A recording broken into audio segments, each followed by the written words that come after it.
আপনারা দেখছেন Venkatesh entertainment channel. এই চ্যানেলটি যদি আপনাদের ভালো লাগে অবশ্যই লাইক, কমেন্টস এবং শেয়ার করবেন, আর চ্যানেলটি সাবস্ক্রাইব করে নিয়মিত চ্যানেলের সাথেই থাকবেন। ধন্যবাদ। গুরু কথা বলবেন আগরপাড়া থেকে এসেছেন আমার শ্রদ্ধেয় দাদা শান্তিরঞ্জন। সর্বপ্রথম আমার দয়াল ঠাকুর শ্রী শ্রীমৎ দুর্গাভূষণ পরমহংসদেবের চরণতলে জানাই শতকোটি প্রণাম। প্রণাম জানাই আজকের এই শাখা সংঘের শাখা প্রধান যে মূল্যবান বক্তব্য রাখলেন। বক্তব্য বলা ঠিক নয়, প্রাণের কথা বললেন, মুগ্ধ হয়ে গেলাম। এবং এখানে আসার আগে আমি যে পরিকল্পনা করেছিলাম মঙ্গলঘট নববিধান এই সম্পর্কে দু চারটি কথা বলবো। উৎসবে আসার কালে যে অলৌকিক ঘটনা আমার চোখে পড়েছে, আপনাদের এই শাখা সংঘের ভাতৃমণ্ডলী, মাতৃমণ্ডলী এবং ভক্তমণ্ডলীর ঐকান্তিক প্রচেষ্টায় ঠিক সেই কথাটি আপনাদের শাখা প্রদানের মাধ্যমে বেরোলো, যার জন্য আমার কথাটাও আমি ঘুরিয়ে দিচ্ছি। উনি একটি মূল্যবান কথা বলেছেন, ভরসা। এই ভরসা সম্পর্কেই আমি দু চারটি কথা আপনাদের সামনে নিবেদন করব। ভরসা বলে কথাটি বললেন, ভরসা কার উপর ভরসা করব? তার উপরই ভরসা করব যিনি এপার ওপারের দায় দায়িত্ব নিয়েছেন। যিনি আমার এপার ওপারে দায়িত্ব নিয়েছেন তার উপরই তো ভরসা করব। একটি ঘটনা সংক্ষেপে আপনাদের সামনে নিবেদন করছি যে ভরসা কাকে বলে। গুরু ভাই নিয়মিত মঙ্গলঘট করতেন, সঙ্গেও যেতেন, বিভিন্ন শাখা সংঘের উৎসব সভাদিতে তিনি অংশগ্রহণ করতেন,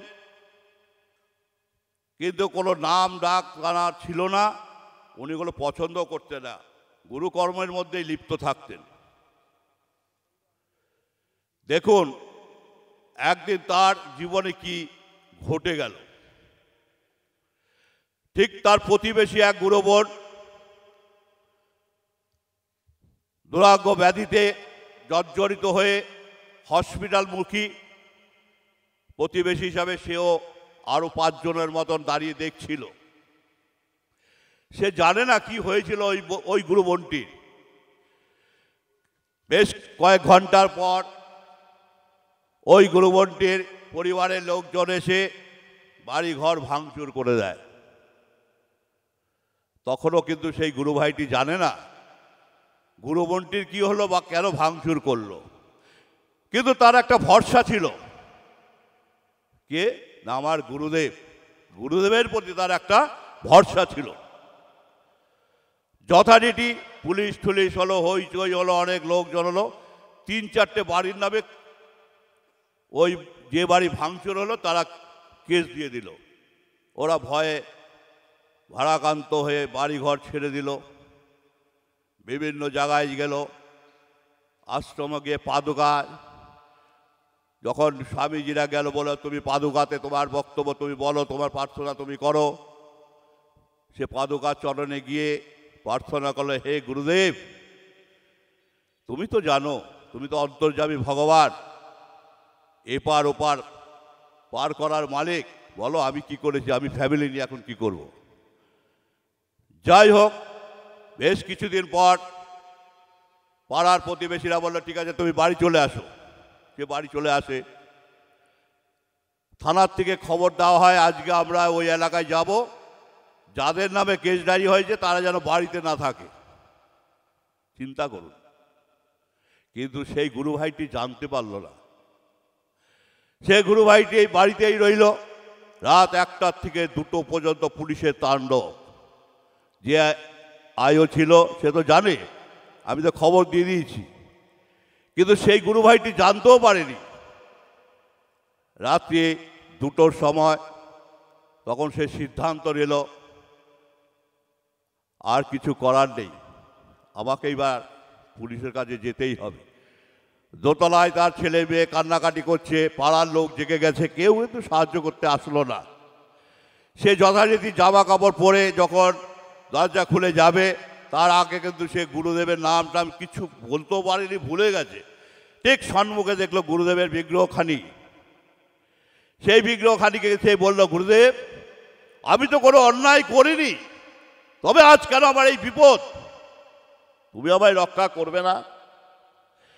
সঙ্গে সঙ্গে ওপরে এক কনস্টেবল উঠে গিয়েছিল, নিচের থেকে বলছে, এই নেমে আয়। বলে, না স্যার আমি উঠে গেছি, এখন দরজা খুলে দিচ্ছি। বলে, না তুই নিচে নেমে আয়। যাবে কোথায়?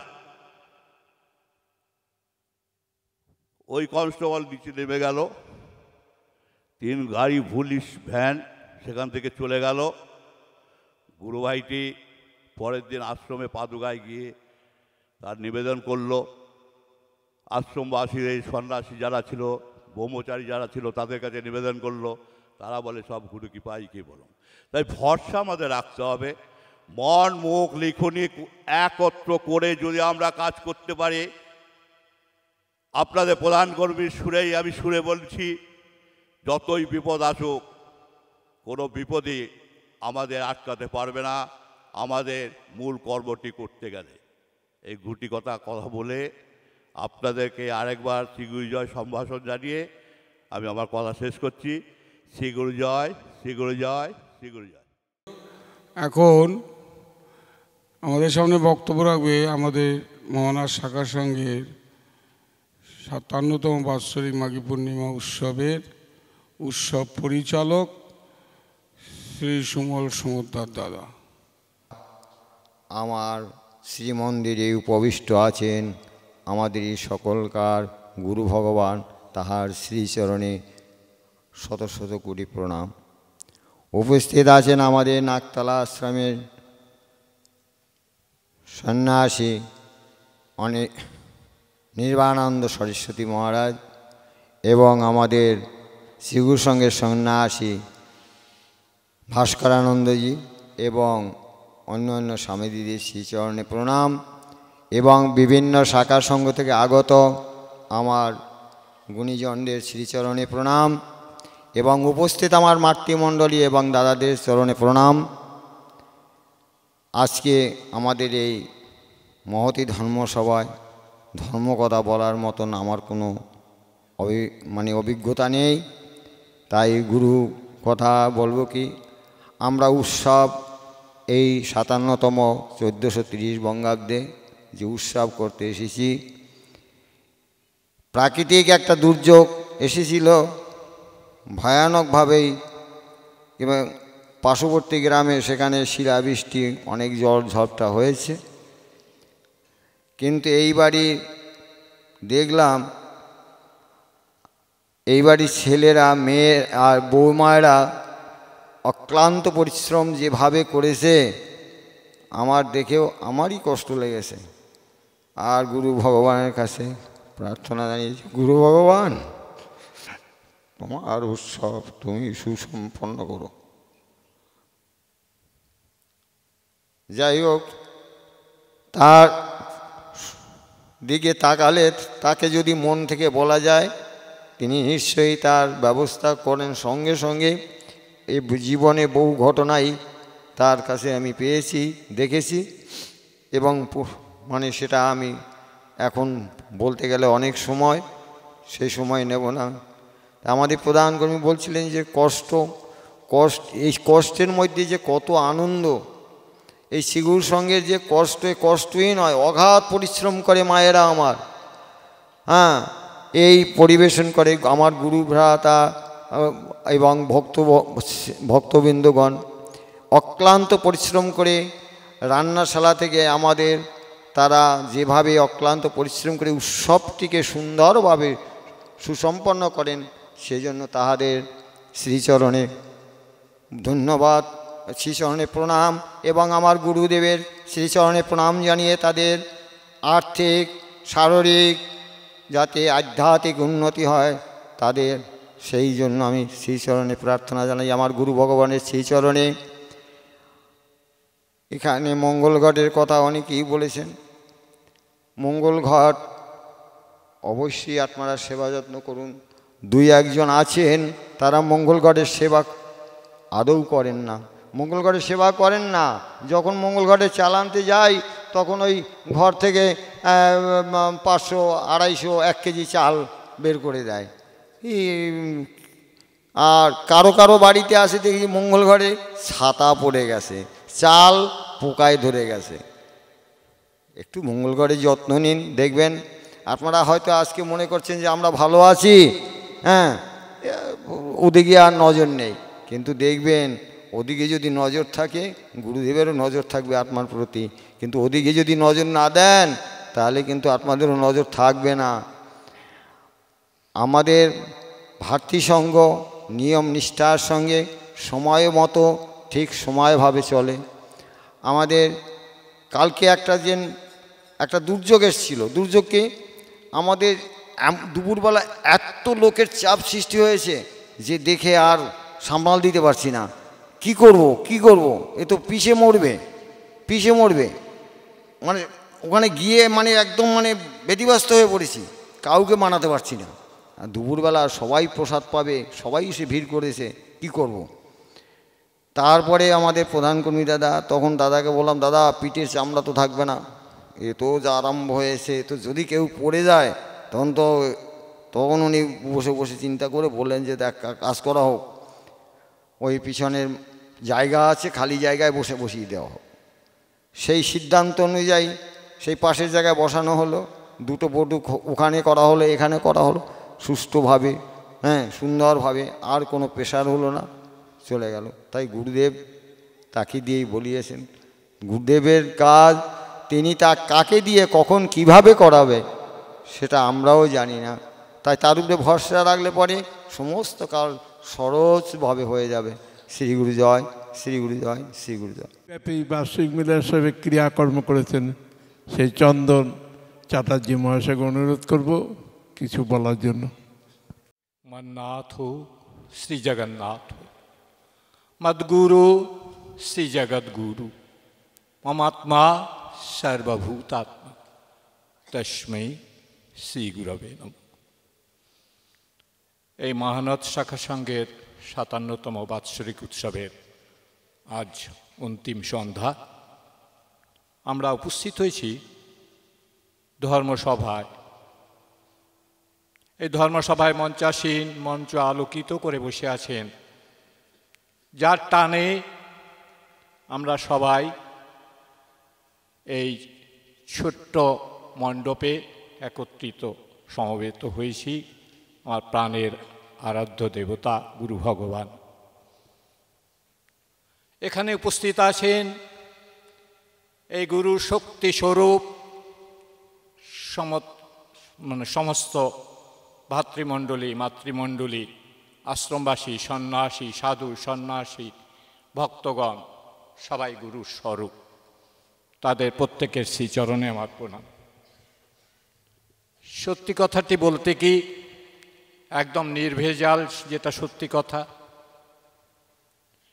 সেটা হচ্ছে আমি কোনো বক্তা নয়, আমি একজন শ্রোতা মাত্র। আজ অবধি বহু শাখা সঙ্গেই আশ্রমের আদেশে বা নিজে একটু যাজনিক ক্রিয়ার সঙ্গে যুক্ত, তাই বহু শাখা সঙ্গে বাল্যকাল 11 বৎসর বয়সে উপনয়ন হওয়ার পর থেকে বাবার সাথে সাথেও বহু শাখা সঙ্গে উৎসবে গিয়েছি। ধর্মসভায় ওই নিচের আসনটিতে বসে প্রত্যেকের সঙ্গে ধর্মসভার রস আস্বাদন করেছি।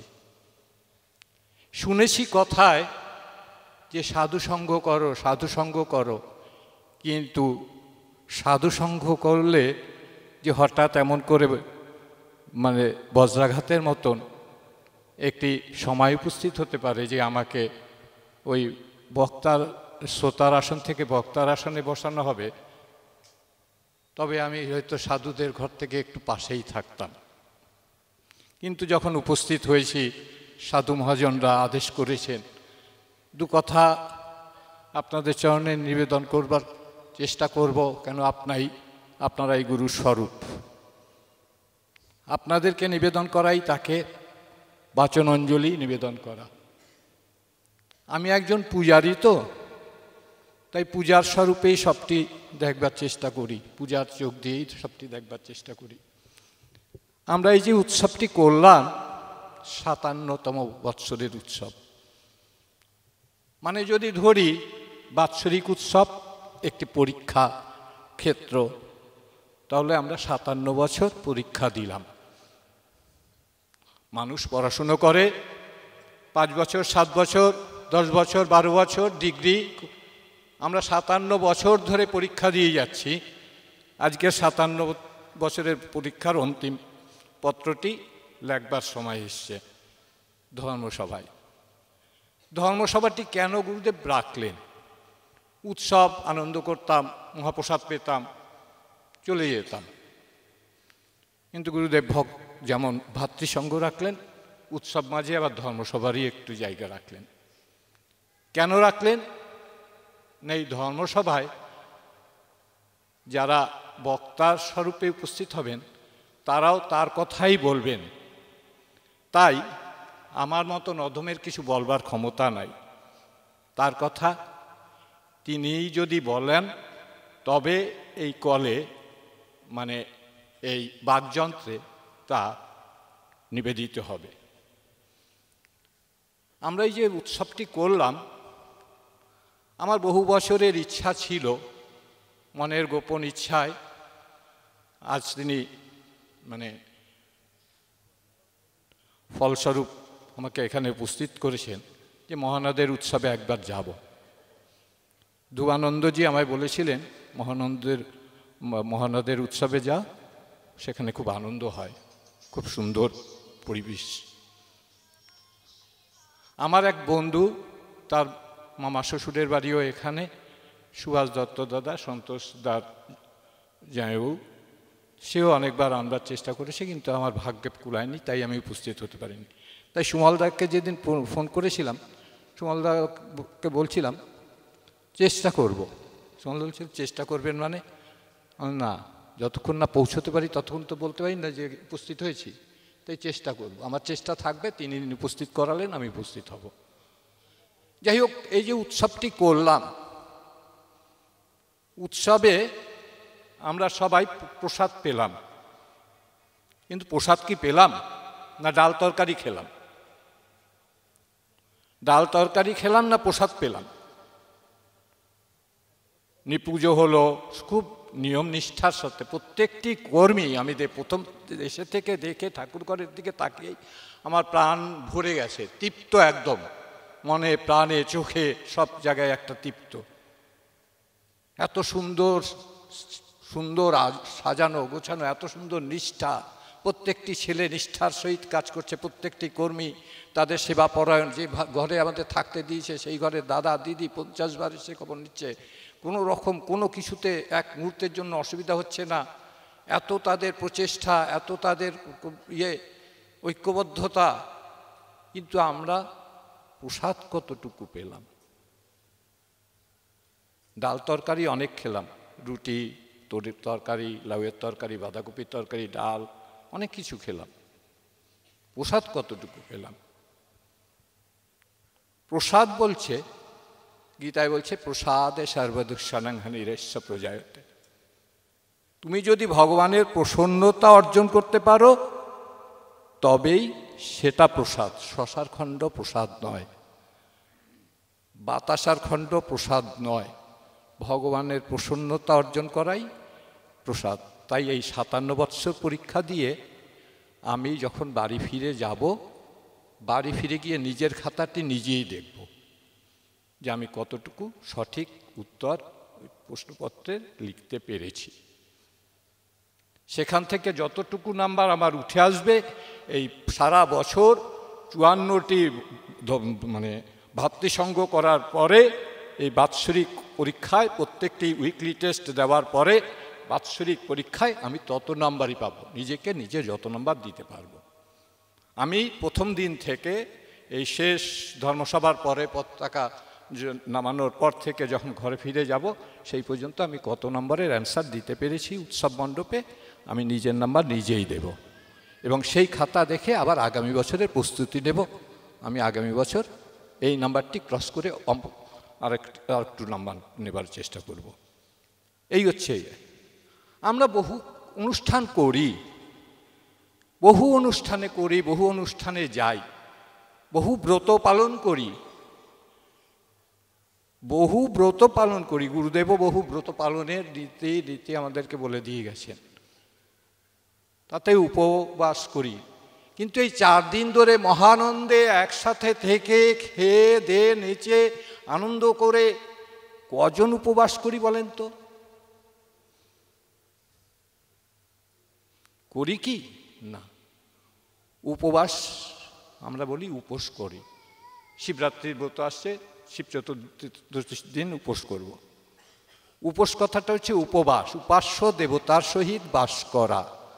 আমার উপাস্য দেবতা, আমার আরাধ্য দেবতা, তাকে মনে প্রাণে জড়িয়ে নিয়ে শ্বাসে নিঃশ্বাসে চলায় বলায় কথা বলায় স্মরণে মননে ধ্যানে তাকে নিয়ে চলাই উপবাস।